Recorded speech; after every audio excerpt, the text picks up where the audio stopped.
From Paris he seems to have returned on the 23rd of November, and to have gone direct to Charing Cross to the house of a relative, a Mr. Hurst, who is a bachelor and lives at Eltham.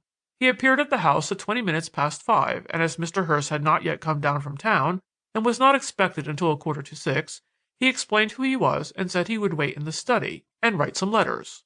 The housemaid accordingly showed him into the study, furnished him with writing materials, and left him. At 5:45 Mr. Hurst let himself in with his latchkey, and before the housemaid had time to speak to him, he had passed through into the study and shut the door. At 6 o'clock, when the dinner bell was rung, Mr. Hurst entered the dining room alone, and observing that the table was laid for two, asked the reason. "I thought Mr. Bellingham was staying to dinner, sir," was the housemaid's reply. "Mr. Bellingham!" exclaimed the astonished host. "I didn't know he was here. Why was I not told?" "I thought he was in the study with you, sir," said the housemaid. On this, a search was made for the visitor, with the result that he was nowhere to be found. He had disappeared without leaving a trace, and what made the incident more odd was that the housemaid was certain that he had not gone out by the front door, for since neither she nor the cook was acquainted with Mr. John Bellingham, she had remained the whole time either in the kitchen, which commanded a view of the front gate, or in the dining room, which opened into the hall opposite the study door. The study itself has a French window opening on a narrow grass plot, across which is a side gate that opens into an alley, and it appears that Mr. Bellingham must have made his exit by this rather eccentric route. At any rate, and this is the important fact, he was not in the house, and no one had seen him leave it. After a hasty meal, Mr. Hurst returned to town and called at the office of Mr. Bellingham's solicitor and confidential agent, a Mr. Jellicoe, and mentioned the matter to him. Mr. Jellicoe knew nothing of his client's return from Paris, and the two men at once took the train down to Woodford, where the missing man's brother, Mr. Godfrey Bellingham, lives. The servant who admitted them said that Mr. Godfrey was not at home, but that his daughter was in the library, which is a detached building situated in a shrubbery beyond the garden at the back of the house. Here the two men found, not only Miss Bellingham, but also her father, who had come in by the back gate. Mr. Godfrey and his daughter listened to Mr. Hurst's story with the greatest surprise, and assured him that they had neither seen nor heard anything of John Bellingham. Presently the party left the library to walk up to the house, but only a few feet from the library door Mr. Jellicoe noticed an object lying in the grass and pointed it out to Mr. Godfrey.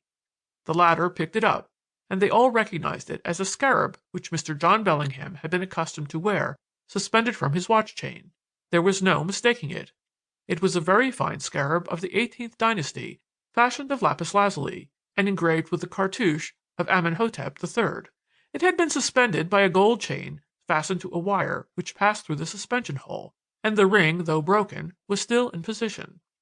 This discovery, of course, only added to the mystery, which was still further increased when, on inquiry, a suitcase bearing the initials J.B.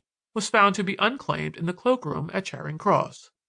Reference to the counterfoil of the ticket book showed that it had been deposited about the time of the arrival of the Continental Express on the 23rd of November, so that its owner must have gone straight on to Eltham. That is how the affair stands at present, and should the missing man never reappear, or should his body never be found, the question, as you see, which will be required to be settled is, what is the exact time and place, when and where he was last known to be alive?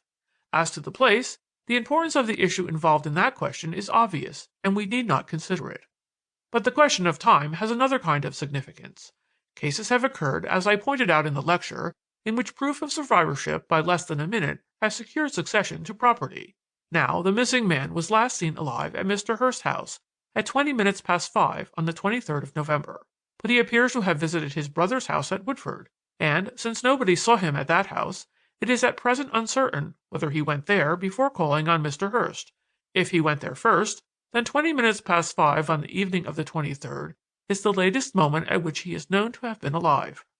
But if he went there after, there would have to be added to this time the shortest time possible in which he could travel from the one house to the other. But the question as to which house he visited first hinges on the scarab. If he was wearing the scarab when he arrived at Mr. Hurst's house, it would be certain that he went there first. But if it was not then on his watch chain, a probability would be established that he went first to Woodford. Thus, you see, a question which may conceivably become of the most vital moment in determining the succession of property turns on the observation or non-observation by this housemaid of an apparently trivial and